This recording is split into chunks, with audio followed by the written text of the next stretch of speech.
Marwadi university మంచి భవిష్యత్తు కోసం తెలుగు విద్యార్థులు ఇష్టపడే యూనివర్సిటీ. యాక్చువల్లీ ఈ మధ్యకాలంలో చాలామంది అంటే పెళ్ళిళ్ళే లేట్ అవుతున్నాయి. అట్లాంటిది లవ్ మ్యారేజ్ అనుకోండి, లేకపోతే సెటిల్డ్ చేసినటువంటి మ్యారేజెస్ అనుకోండి, అసలు మనస్పర్ధలు ఎంత తొందరగా వస్తున్నాయి అంటే అండర్స్టాండింగ్స్ అసలే ఉండట్లేదు అనే దానికి ఎగ్జాంపుల్సే ఈ మధ్య జరుగుతున్నటువంటి ఇన్సిడెంట్స్ అనుకోవచ్చు. ఎప్పుడైనా సరే మ్యారేజ్ లైఫ్లో అడ్జస్ట్ కావడానికే మనకు ఒక సంవత్సరం అయితే డెఫినెట్లీ పడుతుంది. అట్లాంటిది 6 నెలల లోపనే చాలామందికి ఇద్దరి మధ్యలో మనస్పర్ధలు రావడం, ఆ తర్వాత వాళ్ళు డిసైడ్ అయిపోయి డైవర్స్కి కూడా వెళ్తున్న పరిస్థితి, లేదంటే ఏదో ఒకటి అంటే సూసైడ్ అటెంప్ట్ చేస్తున్న పరిస్థితి, ఇట్లాంటి ఇన్సిడెంట్సే ఈ మధ్యకాలంలో చాలా అంటే చాలా జరుగుతున్నాయి. ఈవెన్ సైకాలజిస్టులు కూడా అదే చెప్తున్నారు. ఈ జనరేషన్లో పిల్లలు ఎవ్వరు కూడా మ్యారేజ్ లైఫ్కి అడ్జస్ట్ కావట్లేదు, ఎందుకంటే ఇండిపెండెన్సీ చాలా ఎక్కువైపోయింది అనేటువంటి మాట చెప్తున్నారు. సో అందులో భాగంగానే మొన్న ఆదివారం రోజు జరిగినటువంటి ఇన్సిడెంట్, యాక్చువల్లీ ఇది కొంత లేట్గానే తెలిసింది అనుకోవచ్చు. ఒక సాఫ్ట్వేర్, ఇద్దరు కూడా సాఫ్ట్వేర్కి సంబంధించిన ఉద్యోగులే అండ్ వీళ్ళిద్దరిది కూడా లవ్ మ్యారేజే. వాళ్ళిద్దరూ ఒక అండర్స్టాండింగ్తోనే ఇద్దరు పేరెంట్స్ని ఒప్పించి పెళ్లి చేసుకున్నారు. వీళ్ళిద్దరు కూడా సాఫ్ట్వేర్ ఎంప్లాయీస్. వీళ్ళు గచ్చిబౌలిలో ఉంటున్నారు. ఎగ్జాక్ట్లీ ఎక్కడ అంటే రాయదుర్గం ప్రశాంతి హిల్స్లోని హనుమాన్ శ్రీధర రెసిడెన్స్లో వీళ్ళిద్దరు కూడా ఉంటున్నారు. ఇతని పేరు వచ్చేసి శరత్ చంద్ర అండ్ ఇంకో అమ్మాయి పేరు వచ్చేసి దేవిక వికారాబాద్ జిల్లా మరిపల్లి మండలం తొర్రు మామిడికి చెందినటువంటి కమలపాలెం దేవిక. ఈమె కేవలం 25 సంవత్సరాలు ఈమె ఏజ్. అండ్ వీళ్ళిద్దరు కూడా మొన్న ఆగస్ట్ అంటే గత ఏడాది ఆగస్టు 23న ప్రేమ వివాహం చేసుకున్నారు. అది కూడా 2 ఏళ్ళు ప్రేమించుకున్న తర్వాత వివాహం చేసుకున్నారు. ఇదేం సెటిల్ మ్యారేజ్ అయితే కాదు. అండ్ దేవిక ఓన్లీ డాటర్ అనమాట. దేవికకు ఫాదర్ కూడా లేడు. తల్లి 15 ఏళ్ళు కిందనే వాళ్ళ తండ్రి చనిపోతే అప్పుడు తల్లే పూర్తిగా దేవికని అల్లారు ముద్దుగా పెంచుకుంది. ఓన్లీ డాటర్ కాబట్టి ఆమె ఏది కావాలంటే అది, ఏది కోరితే అది, ఎంత బాగా చూసుకుంటే అంత బాగా చూసుకుంటూ వచ్చాను అనేటువంటి మాట చెప్తోంది. తల్లి రోధిస్తున్న పరిస్థితి కనిపిస్తోంది. అసలు ఏం జరిగింది, 6 నెలల క్రితమే వీళ్ళిద్దరికీ గోవాలో డెస్టినేషన్ వెడ్డింగ్ కూడా చేసుకున్నారు. అంగరంగ వైభవంగా చేసుకున్నారు. చాలా బాగా మ్యారేజ్ అయింది. ఆ తర్వాత మ్యారీడ్ లైఫ్ కూడా బాగుంటుంది అనుకున్నారు. ఎందుకంటే 2 ఏళ్ల క్రితం నుంచి వీళ్ళు ప్రేమించుకున్నారు కాబట్టి బాగానే ఉంటారు వీళ్ళిద్దరూ అని అనుకున్నారు. కానీ ఏం జరిగిందో ఏంటో తెలియదు. వాళ్ళు మ్యారేజ్ చేసుకుని 6 నెలలు అయింది. కానీ గత 2 నెలల నుంచి కూడా వీళ్ళిద్దరి మధ్య మనస్పర్ధలు వస్తూనే ఉన్నాయి. ఏదో ఒక కొట్లాట, ఏదో ఒకటి ఇద్దరు మాటలు అనుకోవడం, ఆ తర్వాత పంచాయతీ వాళ్ళిద్దరి పేరెంట్స్ దగ్గరికి వెళ్ళడం, వాళ్ళిద్దరుకి సర్దు మణిగించి మీకు కేవలం 6 నెలలు మాత్రమే మ్యారేజ్ అయింది, మ్యారేజ్ అయిన తర్వాత డిఫరెంట్గా ఉంటుంది కాబట్టి కొంత అడ్జస్ట్ కానీకి టైం పడుతుంది, సో సర్దుకొని వెళ్ళండి అనేటువంటి మాట ఇరువురు పేరెంట్స్ కూడా చెప్పడం జరిగింది. అయినా సరే దేవిక కావచ్చు, శరత్ కావచ్చు, వీళ్ళిద్దరు కూడా తరచుగా పోట్లాడుకోవడం అట్లాంటిది మరి ఎంత పీక్కి వెళ్ళిందో ఏంటో మరి వీరు పసిగట్టలేకపోయారా ఏంటో తెలియదు. బట్ దేవిక మొన్న ఆదివారం రోజు రాత్రి ఉరివేసుకొని చనిపోయినట్టు శరత్ అంటే దేవిక వాళ్ళ హస్బెండ్ శరత్ వాళ్ళ అమ్మగారికి ఫోన్ చేసి చెప్పడం, కుటుంబ సభ్యులకు ఫోన్ చేసి చెప్పడం, ఆ తర్వాత వెంటనే హాస్పిటల్కి తరలించే ప్రయత్నం చేయడం, ఆ తర్వాత విషయం బయటకు వచ్చింది. కానీ వీళ్ళు ఆరోపిస్తున్నట్టుగా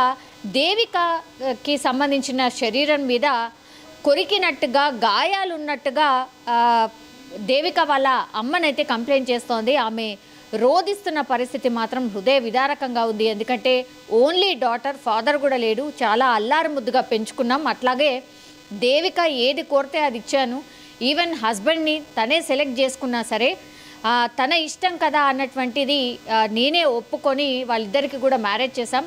అతను కోరినట్టుగా కూడా వరకట్నం ఎంత కావాలంటే అంత కూడా ఇచ్చాం. అయినా సరే నా బిడ్డ పరిస్థితి ఇలా అయింది, నా బిడ్డను చంపేశాడు అన్నటువంటి ఆరోపణ చేస్తోంది. నాకున్నది ఒకే ఒక్క కూతురు, ఇప్పుడు నేను ఎవరి కోసం బతకాలి, ఇంకా నా బతుకు వేస్ట్ అన్నటువంటి మాట చెప్తూ రోధిస్తున్న పరిస్థితి. అట్లాగే ఈ దేవికకు సంబంధించిన ఫ్రెండ్స్ ఎవరైతే ఉంటారో వాళ్ళు కూడా ఒకటే చెప్తున్నారు, ఆమె ఏమి పిరికి పందేమి కాదు, అట్లాగే వీళ్ళిద్దరు కూడా కొత్త వ్యక్తులేం కాదు, ఇది సెటిల్ మ్యారేజ్ కూడా కాదు. సో వాళ్ళిద్దరూ రిలేషన్లో ఉన్నప్పుడు కూడా కొంత అప్పుడప్పుడు మనస్పర్ధలు రావడం అది చాలా కామనే. ఆ తర్వాత వాళ్ళిద్దరూ కొద్ది కాలం తర్వాత అన్ని సర్దు మనిగి అగైన్ వాళ్ళ లవ్ కంటిన్యూ అయింది. అట్లా లవ్ కంటిన్యూ అయింది కాబట్టే వాళ్ళు మ్యారేజ్ చేసుకుందామని డిసైడ్ అయ్యే మ్యారేజ్ చేసుకున్నారు. మరి ఇంత సీరియస్గా మరి ఏమైందో ఏంటో తెలీదు వీళ్ళిద్దరి మధ్యలో.